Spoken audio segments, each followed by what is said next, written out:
Assalamualaikum warahmatullahi wabarakatuh. Saya Muhammad Akbar Ferdian akan sedikit menjelaskan tentang metode Agile.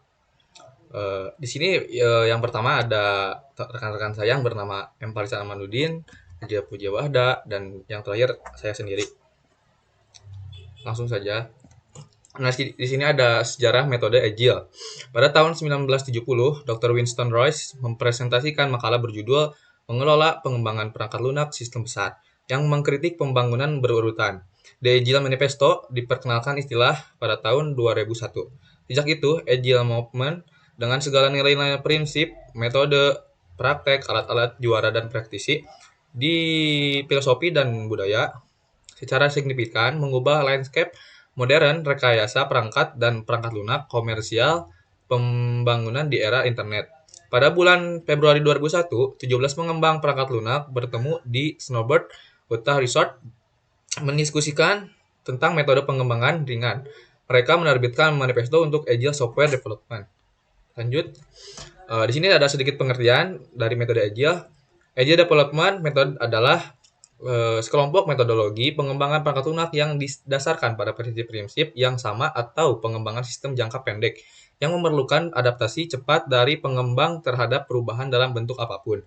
Agile Development Method merupakan salah satu dari metode pengembangan perangkat lunak yang digunakan dalam pengembangan perangkat lunak.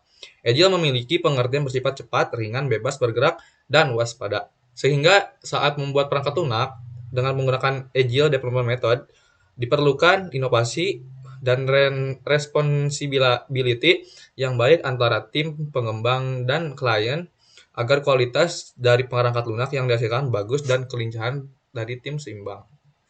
Nah, kelebihan dari metode Agile itu adalah proses pengembang perangkat lunak membutuhkan waktu yang relatif cepat dan tidak membutuhkan research yang besar. Fleksibel pada metode Agile memungkinkan tim untuk menyesuaikan perubahan kebutuhan pelanggan atau lingkungan proyek dengan cepat. Tim dapat merespon perubahan dengan lebih mudah dan efisien daripada dalam metodologi tradisional yang lebih kaku. Yang terakhir ada proses lebih singkat dan teratur dan mampu membuat alur kerja yang lebih efisien dan lebih baik. Nah, selanjutnya ada kekurangan dari metode Agile, yaitu metode ini kurang cocok diimplementasikan pada tim yang tidak sama memiliki komitmen untuk bekerja atau menyelesaikan proses bersama-sama. Yang kedua, adanya ketidakpastian waktu berakhirnya proyek, terlebih ketika ada banyak perubahan. Yang ketiga, jangkauan kerja yang dapat berubah-ubah juga menjadi salah satu kelemahan metode Agile.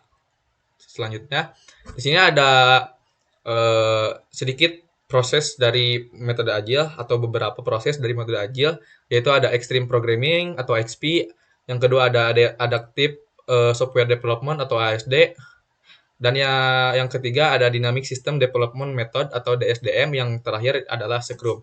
Mungkin sekian dari penjelasan dari saya. Mohon maaf atau lebihnya dan akan diteruskan oleh rekan-rekan saya. XP. Extreme Programming adalah metode pengembangan perangkat lunak atau manajemen proyek bersifat agile yang bertujuan untuk menghasilkan software yang lebih berkualitas.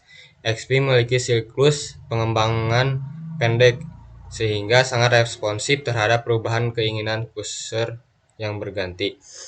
Extreme Programming berfokus dalam hal praktek rekayasa yang sesuai untuk pengembangan perangkat lunak. Sifat dari metode XP adalah cepat dan simpel. Nah, itu 2 poin dari Extreme Programming. Dan selanjutnya ada beberapa tahapan pada XP. Yang pertama yaitu planning.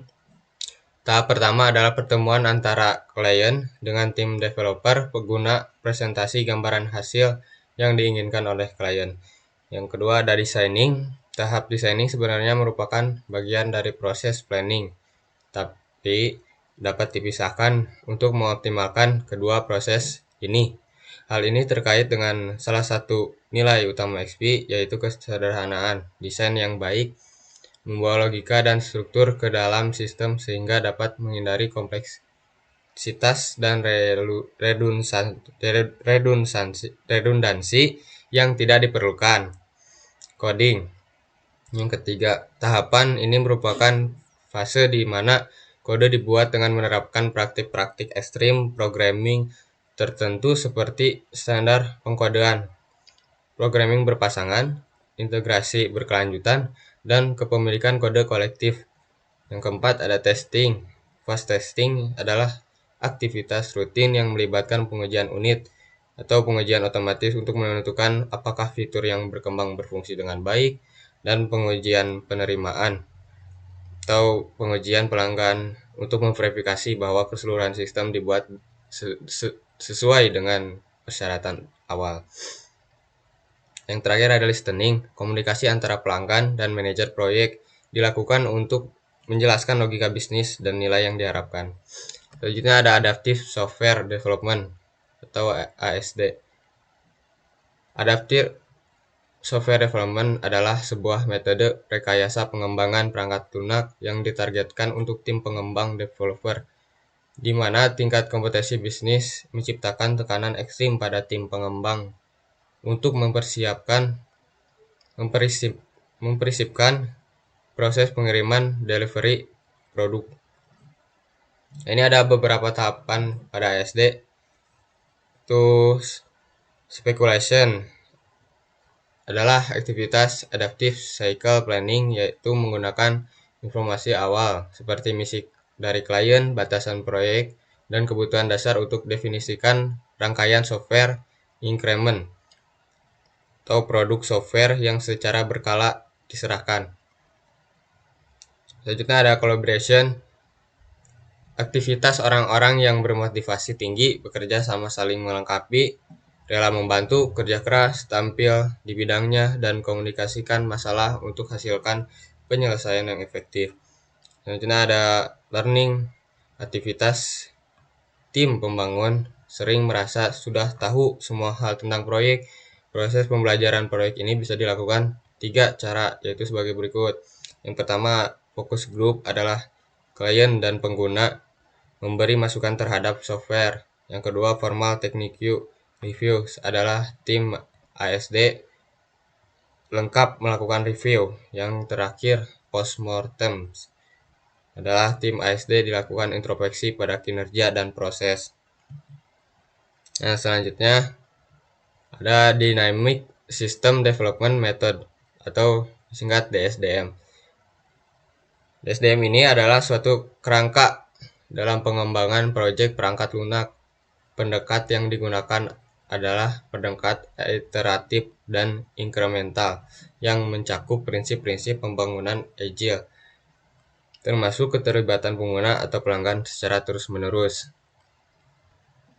Nah, di sini ada beberapa tahapan pada DSDM yang nanti akan dijelaskan oleh rekan saya.